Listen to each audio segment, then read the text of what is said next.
What's up, everybody? We have 10 minutes here. It is just your hosts, Mark and Jimmy, with you right now.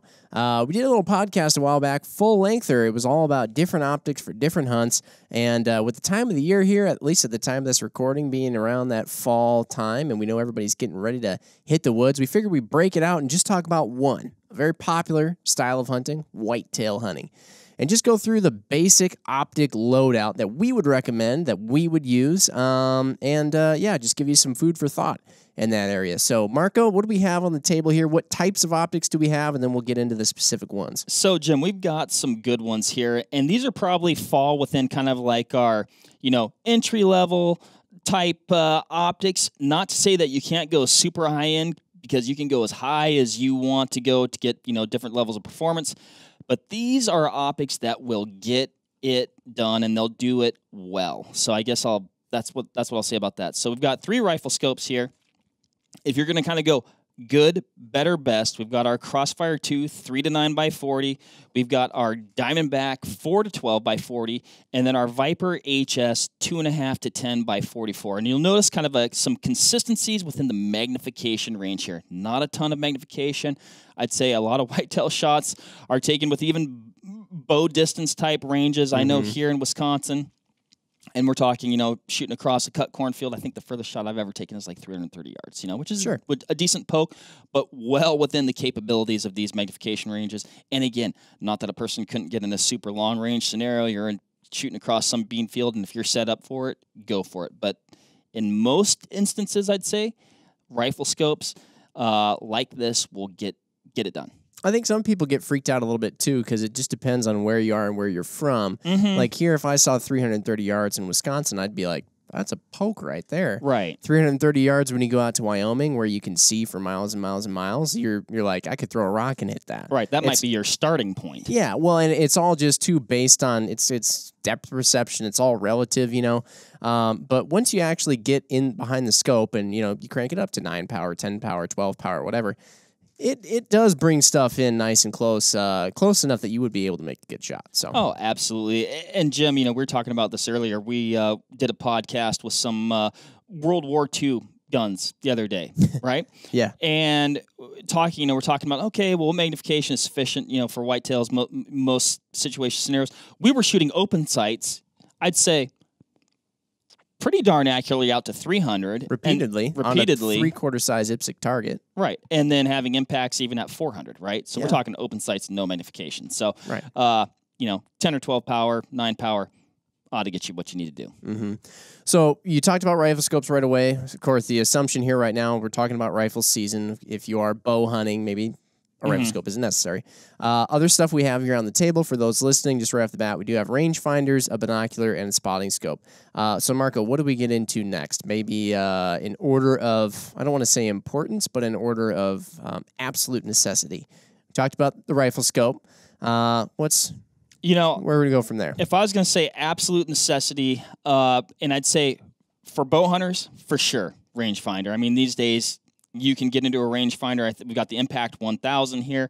You got plenty of ranging capability. I think that retails for about $200, $199, something like that. Yeah. So, very, very price friendly, but high performing rangefinder.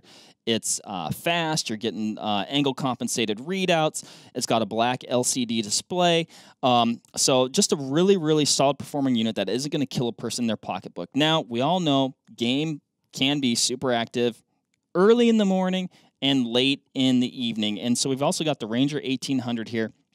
A lot of, so you're going to get reflective ranges to 1,800 yards, as the name implies with the Ranger 1800. But it has an illuminated display, right? So the reticle, you're going to have 3 brightness settings, I believe, and you're going to be able to customize that to the lighting that you're in, depending on time of day. And that reticle is going to show up, possibly at that. They'll all show up, so I don't want to discount.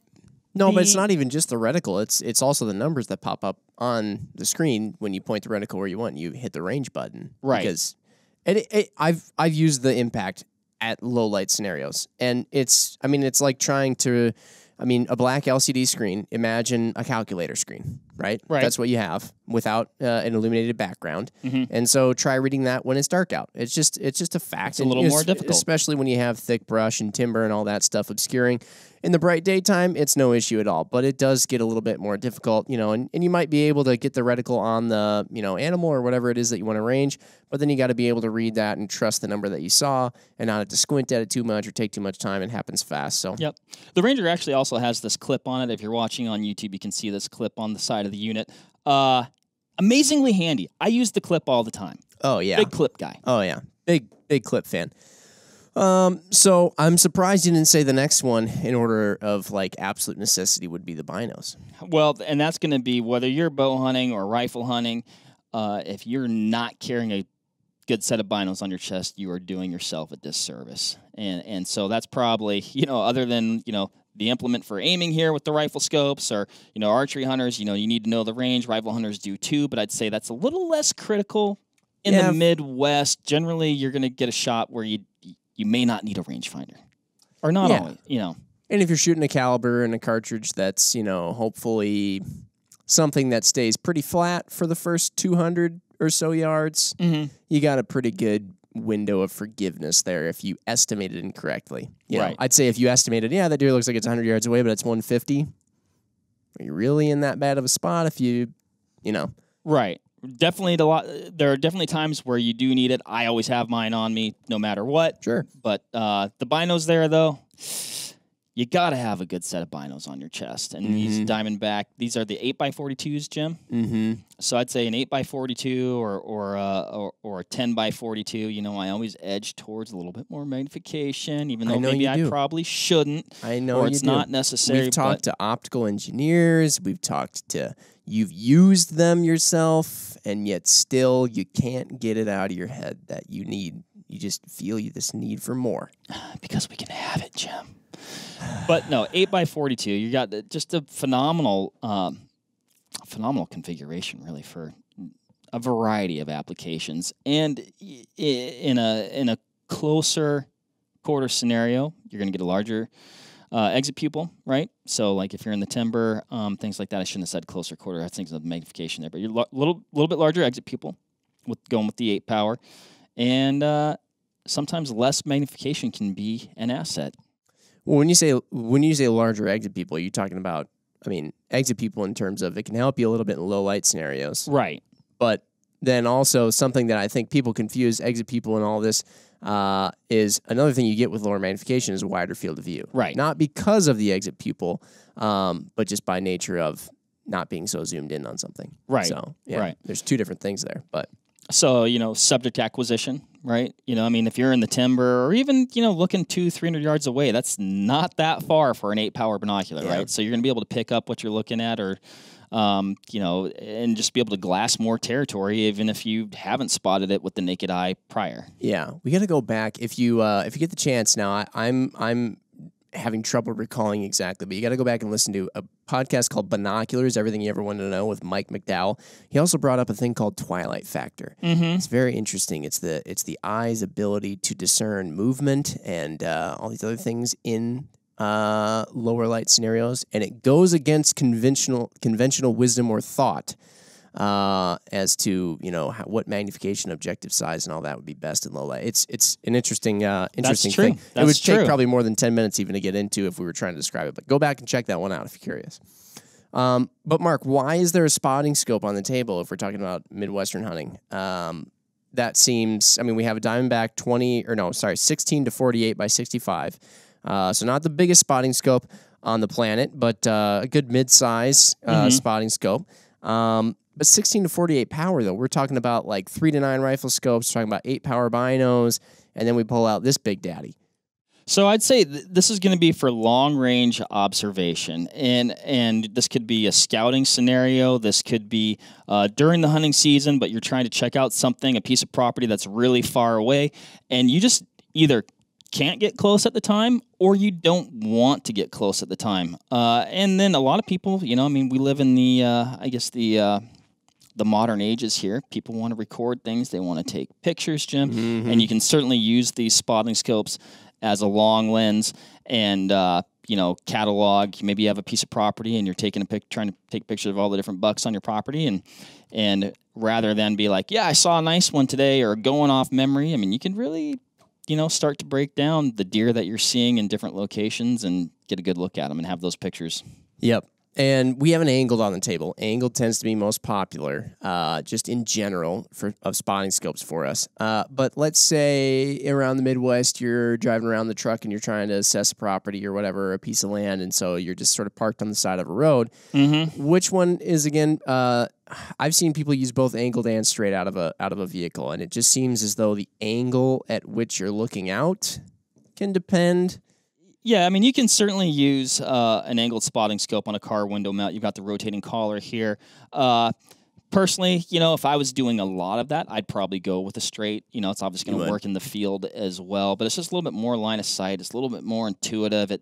Your neck angle in a vehicle is going to be such that. Yeah, because I guess I've always thought if you have an angled and the spotting scope is directly almost perpendicular to how the front seat faces out the front of the car, then you can do the old sideways turn, right, and almost have it turn right into you and look out.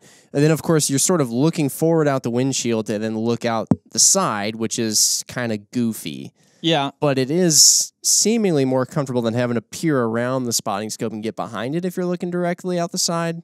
Sure. But then, if you're looking more forward over like a side mirror, and you got a straight, then you can get right behind it. Whereas with an angled, you're trying to find like a goofy angle. Yeah. Right. I mean, if I was doing a lot of car window stuff, I'd definitely probably go with the straight. Then of course, version. once you get out of the truck, seems as though most people again just prefer the angled for the scenarios we're talking about. We're not talking about like any super high angle, like mountain goat or sheep stuff where you're way above them looking down, where a straight would be handy or whatever else. We're mostly just talking about standing on a tripod or sitting behind a tripod. Yep. Well, what do you think, Mark? I think we about got it covered. I think we did, too. I think a person could hit the whitetail woods with all these things and do quite well. Exactly. And to your point, the spotting scope, not the first thing you should go for. Right. But if it seems to make sense, go for it for sure. But otherwise, let's just say that make that, instead of saying 4 pieces of equipment that we'd say are absolutely necessary, we'll say 3.5. But 3, it's not too bad. Not too bad. Not super complicated. And depending on what you get, it can also suit you if you go elsewhere and hunt other game too. Yep. And whitetail seasons, or at least as we stand right now, this is September 1, Jim.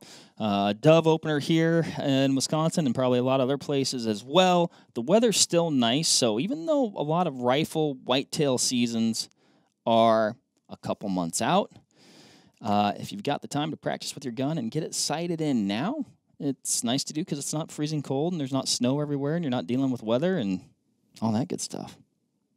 Plan ahead. Normally, you hate being proactive. We're not pros at planning ahead, but we'll tell other people to do it. Sure. Yeah. I see. Do as we say, not as we do. Yeah. All right. Well, thanks for listening, everybody. Hopefully this helps some of you out who are trying to get your last-minute preparations for this hunting season together in terms of your optic suite, so to speak. So if you have any questions, that's certainly something we can answer. Hit us up on Instagram or hit us up in the YouTube comments, and we'd be happy to help out. So, yeah, thanks, everybody. Happy hunting and shooting out there. Bye. Bye.